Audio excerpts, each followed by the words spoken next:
What's going on, Fantasy Chefs? We got your UFC 229 Draftkings lineup breakdown coming your way. The time is now upon us. It's finally here. Conor McGregor versus Khabib.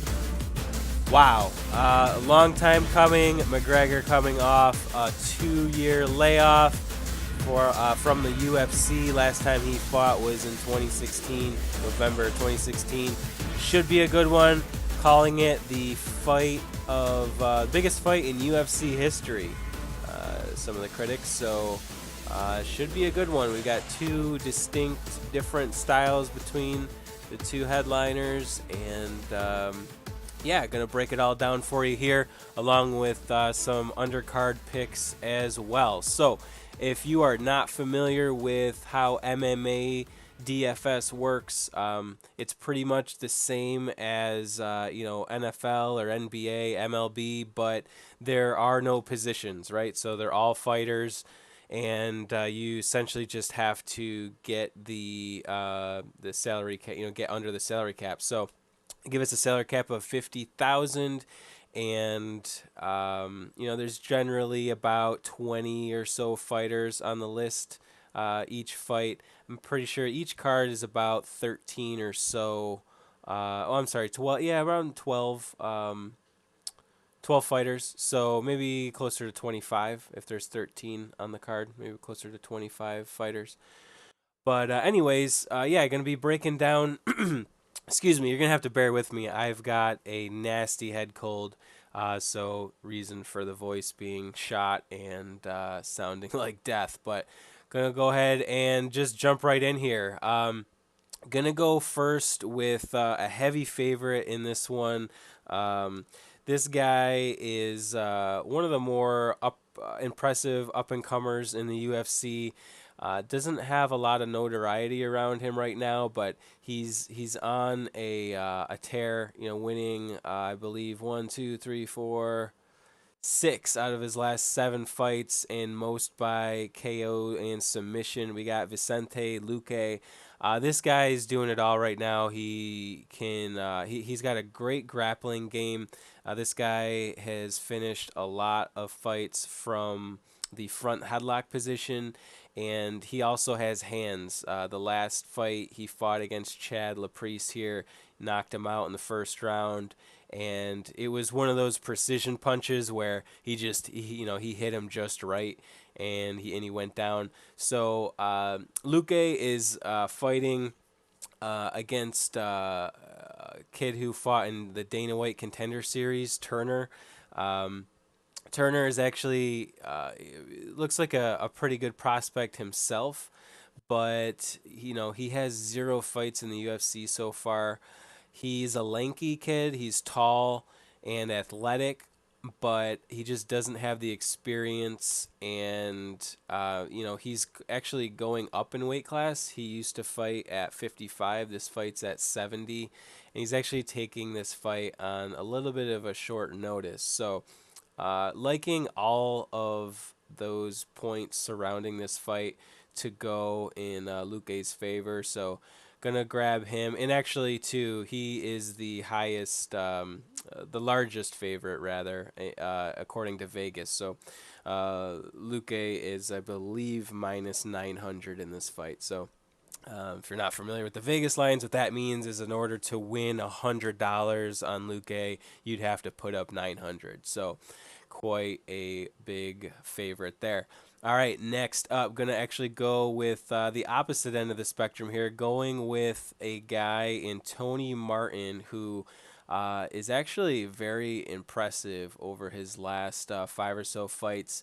I think that he has a good chance against LaFleur here for the upset. If you look at LaFleur, he also has a solid history as well. Coming into this fight, he's fought a couple solid, notable fighters, Oliveira, Damian Maia being 2. But if you've ever seen Tony Martin fight, this guy is gritty. He's a shorter, stockier guy. He's very strong, And for this FanDuel, yeah, DraftKings lineup uh, in slate, there's not it's very top heavy. There's not a lot of lower end guys as good as Martin, so it's really a value pick here at 7,400. Martin is an underdog in this fight according to Vegas, but I think if you're gonna go with an underdog, I think Martin is a solid choice there. All right. Speaking of underdogs, the next underdog we're going to go with is Derek Lewis. Derek Lewis, if you follow the UFC, fought Francis Ngannou a couple months ago, and it was an absolute atrocious fight. They barely threw any strikes. They stood around and kind of watched each other the entire fight. And even Joe Rogan and the rest of the crew on the telecast were ripping him pretty bad. So I think Derek Lewis wants to prove who he really is. Look, this guy is a monster. I mean, he KO after KO. Three out of his last four wins have been by KO. The one win coming by decision was that fight I just mentioned against Ngannou. He did get knocked out by Mark Hunt, but if you know MMA, there's not a lot of winning streaks that go on in the heavyweight division. It's really tough to get out of the heavyweight division unscathed. So I'm not really taking that Mark Hunt loss all that seriously. I mean, it just happens. But I mean, yeah, look, if you look at going back to 2016, this guy is just a knockout artist. He's the beast, right? The Black Beast. That's his nickname. So I like him. This week he does, or yeah, this week he does go up against Volkov, who is probably the most experienced guy in the heavyweight division. He's an ex Bellator champ. This guy's fought just about everybody. He's super tall, but in MMA, length matters, but height isn't as big of an advantage. And if you look at Tyson back in his days, the smaller, shorter guys can actually get up underneath these bigger guys, and it's really hard for the taller guys to punch down. It's harder for them to punch down than it is to punch up. So I don't know. It's not a great matchup for Lewis by any means, but I think that Lewis wants to prove himself after the poor fight, and at 7,500, I think he's worth taking here to possibly cash in on a knockout. If you look at his fantasy points in the fights that he's scored knockouts in, a couple first rounders here up over 100. Third round knockout scored him 81 points. So it's very possible that you can get 80 to 100, maybe more points going with Lewis. And at 7,500, that's something that you can't pass up. So, if you're thinking about going the other way on this one in your lineup and going Volkov, I know he's had two knockout wins, in his last couple fights, but if you've watched these fights, they've really been back and forth brawls, and they haven't been like the showcase knockout, walk off knockout where he's just taking people's heads off.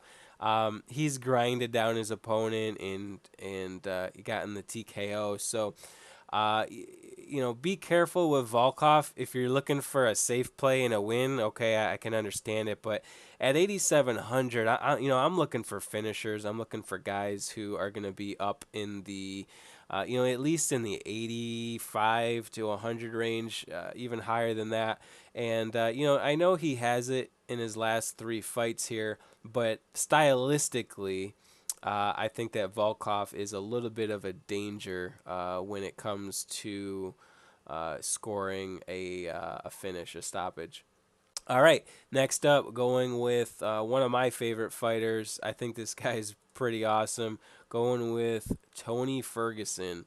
I think Ferguson here, he's coming off the leg injury, the crazy leg injury where he tripped over I think it was a TV monitor cord or something in the UFC TV studios, Fox Studios, and busted up his leg. He's got a bunch of rods and pins in his leg. and a lot of people are saying that he's coming back too soon, having just done that in, I believe, the spring. But this guy has already been training. He's been throwing leg kicks, and if you've followed Ferguson or know Ferguson at all, this guy is not all the way there mentally. He's a little insane. I mean, you could actually make the argument that he might have injured himself well prior to the incident where he tripped over the cord. There's a YouTube clip up where Ferguson is kicking. It's not steel, but it's like super hard plastic. There's like a super hard plastic beam that he's practicing leg kicks on, and he's just going to town on this thing. So I don't think this guy's all the way there. So in the head, I think he's got a couple screws loose, but he's insanely talented, and maybe that's what it takes to be an elite MMA fighter. Is you got to have a screw or two loose here to kind of just give everything up and be all in. And I think Ferguson's one of those guys where, if you're scared about, he's coming off the injury, maybe ring rust, maybe he's hesitant with the leg. I think Ferguson's one of those guys that this just doesn't apply to. And I mean, he's gone through an absolute gauntlet in his weight class. Kevin Lee, RDA, Veneta, um, Barbosa, Thompson, Tebow. I mean, I obviously could just read them all off, but this guy's fought the best of the best in the division, and he's come out with wins in all of them. I mean, this guy has one of the biggest win streaks in the UFC, and he was actually supposed to fight Khabib back in the spring, and that's the injury that he had. So we very well, if he didn't get injured, we very well might be seeing Tony Ferguson versus Conor McGregor this weekend instead of um, uh, Conor McGregor versus Khabib. I think Ferguson is that good. So going to be rolling with him. He goes up against Anthony Pettis, who has had a resurgence in his career himself.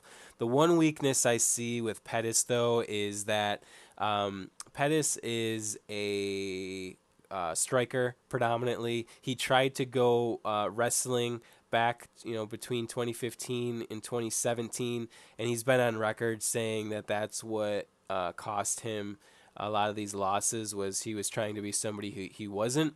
So he's gone back to the striking as of late. He's got some really solid wins, in the last year or so, and I think he's definitely a competitor. But I find it really hard to believe that this fight doesn't go to the ground with Ferguson, and I think Pettis is just completely outmatched against Tony Ferguson on the ground. I think Ferguson probably submits Pettis in the third round here. So I'm looking for some solid points out of Ferguson. All right, going with a female fight in the next one here, which is Aspen Ladd.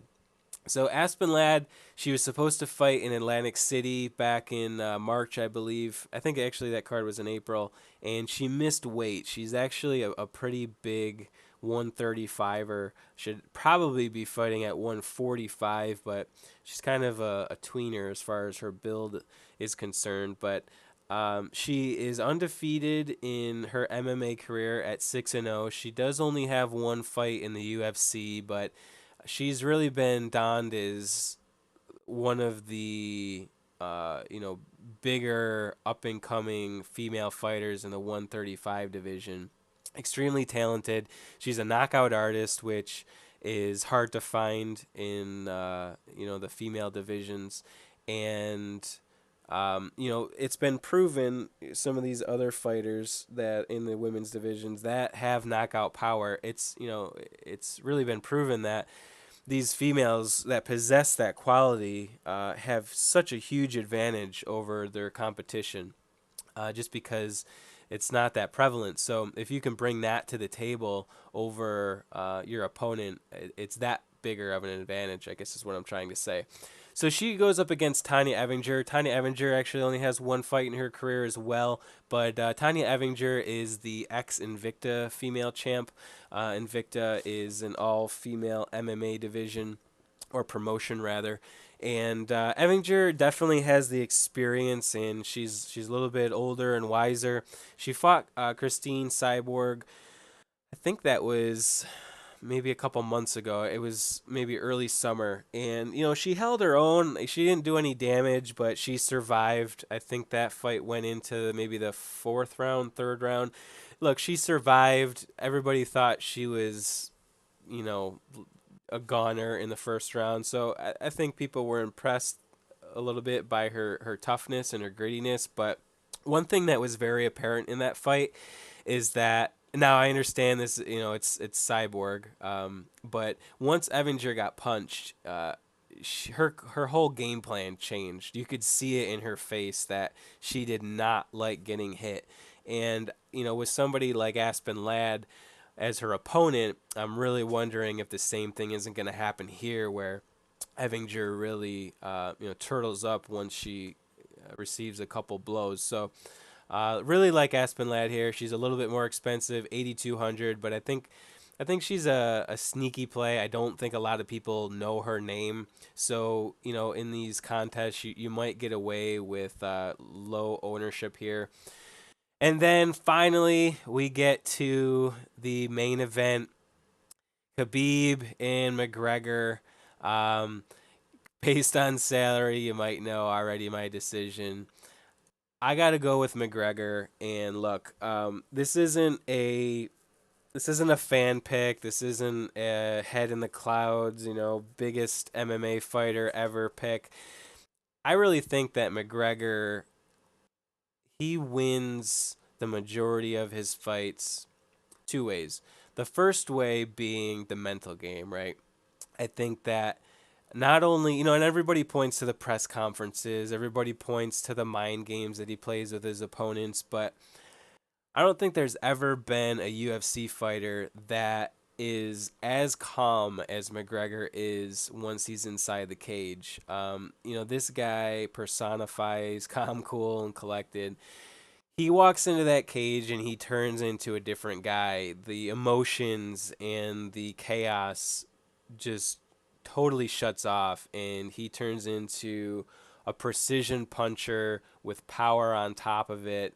And look, McGregor's been in the biggest fights in MMA history. I know he hasn't fought in 2 years, but we've seen time and time again that his opponents can't live up to. Sorry, some updates here. His opponents can't live up to the pressure of the fights that they're in against him. And if you go back and look at Khabib's career, he has never headlined a card. He fought Ally Quinta, and he was the headline there, but this wasn't the original opponent. This was supposed to be Tony Ferguson, as I mentioned earlier. So that takes a lot of pressure off of a fight. When you're fighting a guy, when you're supposed to be fighting the number one, number two contender at the time in Ferguson, and then you go to Ally Quinta, who is a savage in and of himself, but at the time he wasn't. I don't think he was ranked in the top 10, so you can't really say that Khabib's been in a high pressured fight, and this is the first time that he's experiencing that. So the other thing that I think goes in Conor's favor is, look, Conor has faced some adversity, right? Like, he lost to Nate Diaz, then he had the insane brawl with Nate Diaz that went to, all 5 rounds to a decision. The Mayweather thing. I don't know. Whatever your take is on that. He went 10 rounds. So he's gone through, and he lost. He's gone through adversity. He knows what it is to be down and out. And I think especially with the Diaz fights, he really found that second gear in the second fight, right? So like the first fight, he punched himself out. He got extremely tired. But in the second fight, you really saw him a lot better in that regard. He wasn't throwing himself out. He was pacing himself a little bit more. And there's a couple times where he did get tired in that fight, but he got his second win, and he came back and he won. So It scares me with Khabib that he's never gone through that. Look, this guy, this is like a two-edged sword, right? This guy's never lost a round. 26-0. He's never lost a round in MMA, a round, let alone a fight. So, you can say on one hand, well, come on, he's never lost a round. How is he going to lose? But on the other hand, you could say, well, this guy's never fought against adversity before. I think the opponents that he's faced, look, Dos Anjos is a great opponent, but look, it's 4 years ago, not the Dos Anjos that we know today. Everybody else, Tebow, um, who else was there? Michael Johnson, good fighters, but not ranked in the top three, not ranked in the top five, not you know incredibly scary, compared to a McGregor or compared to a Tony Ferguson. I just don't see Khabib putting it all together in the first time. I mean, he has to put together, not only he's got to calm his nerves, but then he has to solve McGregor as a southpaw, which is a battle in and of itself. Then he has to solve McGregor's mind games. Then if he's ever down in this fight, he has to figure out how to come back from being down when he's never done it before. Um, and he's dealing with, maybe besides Barbosa, one of the scariest, if not the scariest striker in the MMA right now. So, or in the UFC right now. So, I don't know. I just think it's a very tall task for Khabib to face, and I just like McGregor. Overall, I like his chances better of the outside influences and the experience coming into play. So, you can break this fight down stylistically. You can say, Connor has to prevent the takedown. Khabib has to keep McGregor down once he takes him down. And, you can break all that down. And, I'll leave that for, the guys who break down these fights professionally. But I thought, about this fight, and there's equal points for each fighter stylistically. But I think the one thing that does set them apart is the intangibles. So going McGregor here. Think we got a real solid lineup here. All of these guys, as explained, definitely have a extremely good chance to, blow up. If you look at McGregor, especially, look, I mean, not only is he winning, but every single fight almost is over 100 points. So, I really think that this lineup has the capability to to really blow up and be one of those that get you to the top of your tournaments and maybe even in your 50-50s as well. Hey, if you guys are interested, we also do, it's not only MMA around here, we also do the NFL. Have weekly lineup selections on that I break down as well. And then with NBA season coming up, we've got a couple things a couple irons in the fire as far as NBA goes too. So keep it locked on here. Head over to fantasychef.net. We got the fantasy cookbook over there. It is only $4.99 a month for the base plan, and it's not just one sport. You get every single sport that we cover. The premier plan, which is $9.99, gets you a couple extra lineups and some other perks as well. Also do against the spread picks. So we'll be doing our against the spread picks for NFL coming up here for this week. And yeah, I just hope you guys like the breakdown here. If you have a chance, shoot over a DM or a comment or a like or a subscribe. That would be awesome. Hope you guys are successful in your daily fantasy leagues this week, and good luck.